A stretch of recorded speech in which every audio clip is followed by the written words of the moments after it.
امریکہ میں police firing میں جاں بحق محمد نظام الدین کے جسد خاکی کو آج صبح حیدرآباد کے شمساباد ایئرپورٹ سے محبوب نگر میں واقع ان کے گھر لایا گیا۔ اسی دوران انتہائی جذباتی و غمگین مناظر دیکھے گئے۔ آج بعد نماز ظہر نماز جنازہ ادا کی گئی اور آبائی قبرستان میں تدفین عمل میں آئے۔ قبل ازیں محمد نظام الدین کی میت شمساباد ایئرپورٹ لائی گئی، جہاں رشتہ داروں کی بڑی تعداد موجود تھی۔ نماز جنازہ میں مسلم علماء کرام اور رہنماؤں نے شرکت کی۔ نظام الدین کی میت کا دیدار کرنے کے لیے بڑی تعداد میں لوگ جمع ہو گئے اور ہر کسی کی آنکھیں نم تھی اور ماحول انتہائی غمگین تھا۔ واضح ہے کہ 3 ستمبر کو امریکہ کی کیلیفورنیا میں ایک معمولی جھگڑے کے دوران پولیس فائرنگ سے تلنگانہ کے ایک ہونہار طالب علم محمد نظام الدین جاں بحق ہو گئے تھے۔ محبوب نگر ضلع سے تعلق رکھنے والے محمد نظام، جو ماسٹرز کی تعلیم حاصل کر رہے تھے، اپنے روم میٹ کے ساتھ کسی بات پر جھگڑ رہے تھے۔ اسی دوران پولیس موقع پر پہنچ گئی اور فائرنگ کر دی، جس کے نتیجے میں نظام موقع پر ہی ہلاک ہو گئے۔ نظام الدین کو 4 گولیاں لگی تھی۔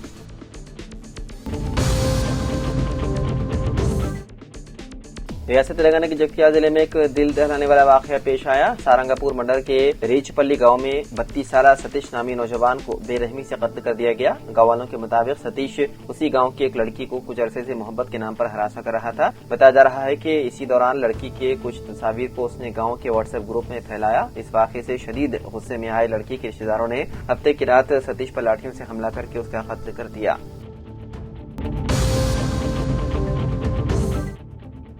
ضلع کے بی آصف آباد کے کاغذ نگر ریلوے اسٹیشن پر آج سابق رکن اسمبلی کونیرو گنپا بیائس پارٹی میں دوبارہ شامل ہونے کے بعد پہلی مرتبہ کاغذ نگر کو آنے پر مقامی بیائس قائدین اور کارکنوں کی جانب سے کونیرو گنپا کا بڑے پیمانے پر استقبال کیا گیا۔ میڈیا سے بات کرتے ہوئے انہوں نے کہا کہ سی آر اور کے ٹی آر کی زیر نگرانی میں بیائس پارٹی کو مستحکم مضبوط کرنے کے لیے کمر بستہ ہو جانے کارکنوں کو بھی مشورہ دیا۔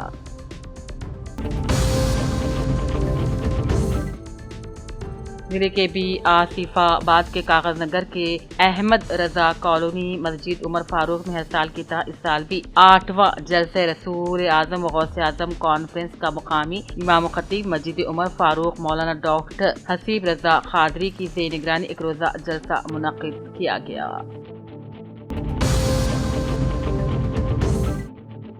شری Ram Sagar project S R S P سے اتوار کی سپہر 3:15 تک 4,50,000 کیوسک پانی کا اخراج کیا گیا۔ حکام کے مطابق بالائی علاقوں سے پانی کے دباؤ کے سبب اخراج کو کسی بھی وقت 5 لاکھ کیوسک تک بڑھایا جا سکتا ہے۔ متعلقہ محکمہ جات کو ہدایت دی جاتی ہے کہ وہ چوکس رہے، احتیاطی اقدامات کو یقینی بنایا جائے۔ پروجیکٹ کے 39 گیٹس کھول دیے گئے ہیں اور نچلے حصے کو پانی چھوڑا جا رہا ہے۔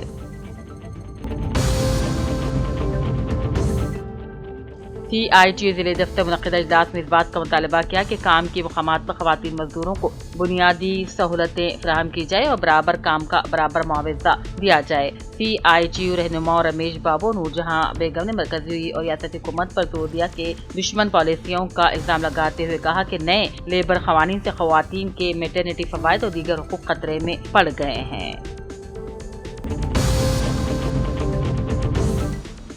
نظام آباد کے اسد بابا فاطمہ نگر معین باغ میں اندو مکانات کی تعمیر روک دیے جانے پر بیائس قائدین نے متاثرہ خاندانوں کے ساتھ مل کر احتجاج کیا۔ ان قائدین نے کہا سروے نمبر 2148 کی اراضی 20 سال قبل ریونیو اراضی قرار دی گئی تھی اور بلدیہ کی جانب سے NOC مارکنگ کے بعد 30 سے زائد مکانات منظور کیے گئے تھے۔ کئی افراد نے لاکھوں روپے خرچ کر کے تعمیر بھی شروع کر دی، مگر محکمہ جنگلات نے اچانک روک دیا۔ BRS قائدین محمد ثناء اللہ خان، محمد متین جوبلی اور شیخ عمران نے اسے سراسر ناانصافی قرار دیا اور اعلان کیا کہ اس مسئلے کو KTR کے سامنے اٹھایا جائے گا۔